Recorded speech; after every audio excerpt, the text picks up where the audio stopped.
Hello friends, exercise 1.1 करेंगे इस video में। फर्स्ट क्वेश्चन है, is zero a rational number? क्या जीरो एक रैशनल नंबर है? Can you write it in the form p by q? क्या आप इसको p बाई क्यू की फॉर्म में लिख सकते हो? Where p and q are integers, जहां पे p और q इंटीजर होंगे, and q is not is equal to zero, और q जीरो के बराबर नहीं होगा। सबसे पहली बात तो यही है कि जीरो एक रैशनल नंबर है, ये आपसे क्वेश्चन पूछा है। तो जीरो एक रैशनल नंबर है और इसे हम p बाई क्यू की फॉर्म में भी लिख सकते हैं। तो जीरो रैशनल नंबर है, इसका आंसर तो है यस। और इसे p बाई क्यू की फॉर्म में हम इस तरह से लिखेंगे, ऐसे जीरो के डिवाइड में हम कोई भी नंबर लगा दे, 0/1 तो ये भी जीरो के बराबर ही होता है, 0/2 ये भी जीरो के ही बराबर होता है। नीचे में आपका जीरो नहीं होना चाहिए। जैसे कोई नंबर है 2, अगर इसमें नीचे जीरो लगा दिया ना तो फिर ये नंबर जो है नॉट डिफाइंड होता है। अकेला जीरो रैशनल नंबर होता है और इसको हम p बाई क्यू की फॉर्म में लिख सकते हैं। जीरो के नीचे कोई भी नंबर आप लगा दीजिए, कोई भी इंटीजर आप लगा दीजिए, वो जीरो ही होता है। अगर जीरो के नीचे मैं कोई नेगेटिव का नंबर लगा देता हूं तो भी ये हमको जीरो ही देगा। ये था फर्स्ट क्वेश्चन। अब आते हैं सेकंड क्वेश्चन के ऊपर। Find 6 rational numbers between 3 and 4। आपको जब भी कोई दो नंबर दिए हों और उनके बीच में आपसे कुछ रैशनल नंबर्स पूछे जाएं, तो सबसे पहले तो इसको आप p बाई क्यू की फॉर्म में लिख लीजिए। ये जो दो नंबर हैं, जैसे ये 3 है तो इसको मैं 3/1 लिख सकता हूँ। ये 4 है, इसे मैं 4/1 लिख सकता हूँ। मेरे को इसके बीच में 6 रैशनल नंबर्स निकालने हैं। आपसे 6 पूछ सकता है, आपसे 10 पूछ सकता है, आपसे 20 पूछ सकता है। आप कितने भी रैशनल नंबर्स निकाल सकते हो दो नंबर्स के बीच में। वैसे अगर आप देखोगे तो 3 और 4 के बीच में आपको कोई भी नंबर दिखाई नहीं देगा, लेकिन इसके बीच में बहुत सारे नंबर्स हैं, फ्रैक्शन नंबर्स हैं जो अपॉन में आएंगे, डेसिमल में आएंगे। वहां से हम कितने भी नंबर्स, इनफाइनाइटली मैनी नंबर्स हम इसके बीच में निकाल सकते हैं। तरीका क्या होगा, ये जो डिनोमिनेटर है आपका, आप इसे थोड़ा सा बढ़ा लीजिए। जैसे यहाँ पे 1 है तो मैं इसे अगर 10 टाइम्स कर लेता हूं तो फिर मुझे ऊपर भी 10 से मल्टीप्लाई करना पड़ेगा, क्योंकि मुझे इसको इक्वलेंट रखना है। इक्वलेंट रखने के लिए मैं यहां पे भी 10 रखूंगा। अब मैं इस क्वेश्चन का यहां पे जो डिनोमिनेटर है ये 10 बना रहा हूं और ऊपर 3 10 30 हो गया। इसी तरह से अगला जो नंबर आपको दिया होगा उसका डिनोमिनेटर भी सेम वही होना चाहिए जो आपने यहां बनाया है। तो यहां मेरे को 10 से ही मल्टीप्लाई करना पड़ेगा। तो इक्वलेंट रखने के लिए ऊपर भी मेरे को 10 से करना पड़ेगा। 4 10 ऊपर में हो गया है 40 और नीचे में हो गया है ये 10। अब ये नंबर मेरा एनलार्ज हो गए, 3 और 4 की जगह पे 30 और 40 हो गया है, लेकिन इसके नीचे में 10 आ गया है, यानी 30/10 और 40/10। अब 30 और 40 पे आपको फोकस रखना है, ये तो सेम हो ही गए हैं। 30 और 40 के बीच में जितने भी नंबर्स आते हैं उनमें से कोई भी आप 6 नंबर्स यहाँ पे रख सकते हो। जैसे 31/10, अभी 10 आपको हर बार लिखना होगा क्योंकि जो नंबर बना है वो ये 30/10 के आगे जो लिखा जाएगा वो 31/10, 32/10, ऐसे 39/10 तक के नंबर्स आप यहाँ पे लिख सकते हो। 30/10 को नहीं लोगे, 40/10 को नहीं लोगे, क्योंकि आपसे बिटवीन पूछा है। तो आपके आंसर्स हो जाएंगे 31/10, 32/10, 33/10, 34/10, 35/10। 5 हो गए, एक और लिख देते हैं 36/10। अगर आपसे यहाँ 9 भी पूछता तो 9 नंबर आपको यहाँ पे मिल जाते। लेकिन क्या होता अगर इससे भी ज्यादा आपसे पूछ लिए जाते, तो फिर आप इस डिनोमिनेटर को यहाँ पे थोड़ा और बढ़ा देते। अगर यहाँ पे 30/20 कर देता, सॉरी, जब हम इसके डिनोमिनेटर को 20 बनाते तो यहाँ 20 से मल्टीप्लाई करते, यहाँ 20 से करते, तो ऊपर में 20 से मल्टीप्लाई करने से ये 60 बन जाता और यहाँ 20 से मल्टीप्लाई करने से ये 80 बन जाता। तो फिर 60/20 के और 80/20 के बीच में आप 18 नंबर या 19 नंबर आराम से निकाल देते। ये था आपका क्वेश्चन नंबर 2। इसी तरह का क्वेश्चन नंबर 3 है, वो भी सेम इसी तरह का है। क्वेश्चन में पूछा है find 5 rational numbers between 3/5 and 4/5। अब ये नंबर्स हैं मेरे 3/5, दूसरा है 4/5। अभी ऑलरेडी यहाँ p/q की फॉर्म में लिखा हुआ है, लेकिन गौर करें तो ये है 3/5 और ये है 4/5। अब डिनोमिनेटर्स इनके सेम हैं ऑलरेडी, लेकिन ऊपर जो नंबर 3 और 4 है इसके बीच में मेरे को कोई भी नंबर दिखाई नहीं दे रहा।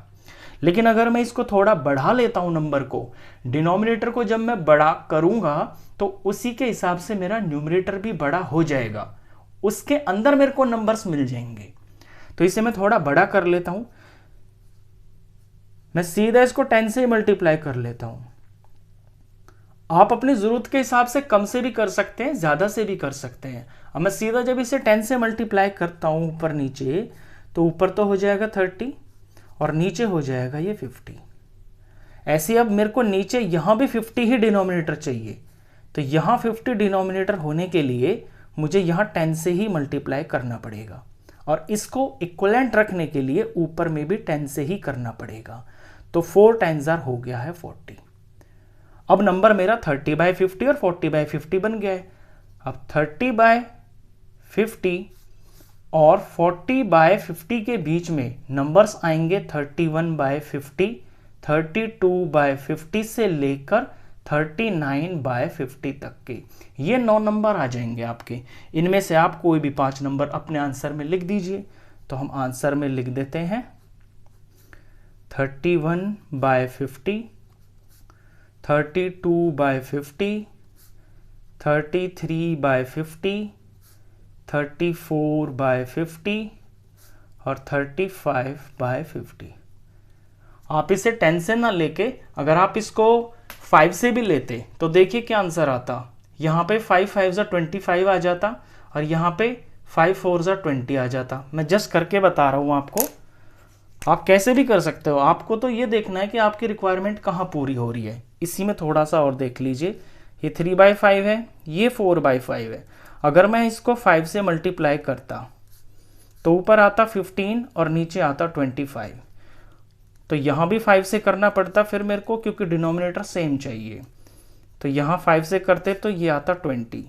अब यहाँ 15/25 और 20/25 के बीच में नंबर्स आ रहे हैं 16/25, 17/25, 18, 19। तो ये नंबर आपके सिर्फ 4 ही नंबर आ रहे हैं, तो ये तो छोटा पड़ गया, इसलिए आप 5 से फिर बड़ा ले लीजिए। आप सीधा 10 से ले लोगे तो फिर कोई टेंशन ही नहीं रहेगी, आपको बहुत सारे नंबर मिल जाएंगे। तो मुझे 10 से करना भी आसान लगता है और मेरे नंबर भी आराम से आ जाते हैं।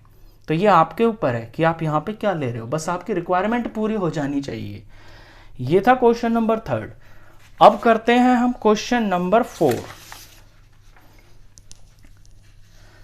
क्वेश्चन 4 में है state whether the following statements are true और फॉल्स। यहां पे कुछ स्टेटमेंट्स दे रखी हैं और आपसे पूछा है बताइए कि ये स्टेटमेंट्स में कौन ट्रू है और कौन फॉल्स है। Give reasons for your answers, अपने आंसर्स का रीजन भी दीजिए। फर्स्ट क्वेश्चन है every natural number is a whole number. क्या हर नेचुरल नंबर एक होल नंबर होता है? अब नेचुरल नंबर स्टार्ट होते हैं 1 से, काउंटिंग नंबर भी इन्हें बोलते हैं। 1 2 3 4 अप टू जहां तक भी गिनती जाती है। और होल नंबर होते हैं जो 0 से स्टार्ट होते हैं और 0 के बाद में फिर ये counting numbers 1 2 3 4 and so on. तो ये तो है नेचुरल नंबर्स और ये है होल नंबर्स।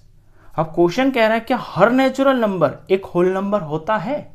तो आप नेचुरल नंबर देखिए 1 से स्टार्ट हो रहे हैं और होल नंबर के अंदर भी यहां पे 1 से आगे की गिनती चल रही है। तो जितने भी ये नेचुरल नंबर्स हैं ये होल नंबर के अंदर तो लाई करते हैं। तो हर नेचुरल नंबर होल नंबर होता है, ये इसका आंसर है।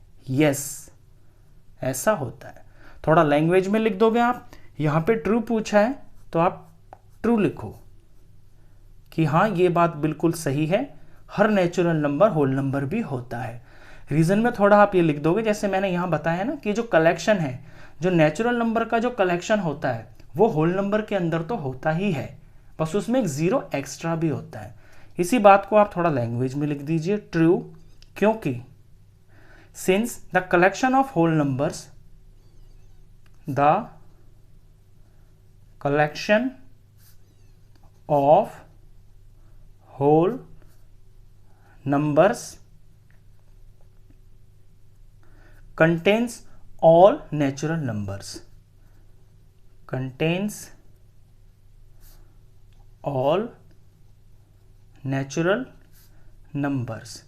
जब रीजन पूछा है तो फिर आपको लैंग्वेज में लिखना पड़ेगा। सेकंड पार्ट देखिए, every integer is a whole number.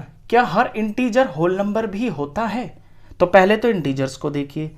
Integer होता है आपका 0 और 0 से आगे चलने वाले positive numbers 1 2 3 and so on, जहां तक भी गिनती जाती है। और 0 से पहले नेगेटिव नंबर्स जो होते हैं -1 -2 -3, यहाँ लेफ्ट में जहां तक भी गिनती जाती है नेगेटिव में, ये सारे नंबर्स आपके इंटीजर होते हैं। तो इंटीजर को हम ऐसे भी बोल सकते हैं, all negative numbers, all positive numbers and 0। ये तो इंटीजर है। अब कह रहा है कि हर इंटीजर एक होल नंबर होता है। अब होल नंबर मैंने आपको बताया 0 और इसके आगे जो पॉजिटिव नंबर्स होते हैं ये होल नंबर होते हैं। लेकिन इंटीजर में तो जो है नेगेटिव नंबर भी होता है। तो क्या हर इंटीजर होल नंबर होता है? जवाब है नहीं, क्योंकि इंटीजर में तो नेगेटिव नंबर्स भी हैं। अगर मैं -3 को उठा लेता हूं और फिर पूछूं कि -3 क्या होल नंबर है, तो जवाब मिलेगा नहीं। तो इसका तो आंसर फॉल्स हो गया। तो इसका तो आंसर है फॉल्स। थोड़ा रीजन देना है तो रीजन के लिए हम एक एग्जांपल लिख सकते हैं। यही एग्जांपल ले लीजिए। रीजन में हम लिख सकते हैं कि -3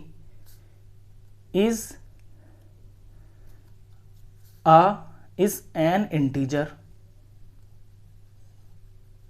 but not a whole number। अब आते हैं थर्ड पार्ट पे। Every rational number is a whole number. क्या हर रैशनल नंबर एक होल नंबर होता है? अब रैशनल नंबर देख लीजिए। रैशनल नंबर वो होते हैं जिन्हें हम p/q की फॉर्म में लिख सकते हैं, ये होते हैं रैशनल नंबर्स। क्या हर रैशनल नंबर होल नंबर होता है? अगर मैं कोई एक नंबर लिख लूं, 5/6 लिख लेता हूं, तो ये मेरा रैशनल नंबर तो है, लेकिन ये होल नंबर नहीं है, क्योंकि होल नंबर के नीचे जो है ना आपका कोई और नंबर नहीं हो सकता। अगर मैं यहाँ पे 4/1 लिखता हूँ तो ये रैशनल नंबर है और ये होल नंबर भी है, क्योंकि 4/1 जो ना अल्टीमेटली 4 ही होता है। लेकिन 5/6 एक रैशनल नंबर है, लेकिन ये होल नंबर नहीं है, क्योंकि इसके नीचे एक नंबर 6 आ रहा है 1 से अलग। तो हर रैशनल नंबर होल नंबर नहीं होता है। तो इसका आंसर होगा फॉल्स। ऐसे ही आप एग्जांपल दे दीजिए। For example 5/6 is a rational number but not a whole number। 5/6 is a rational number but not a whole number। ये लास्ट पार्ट था। क्वेश्चन खत्म।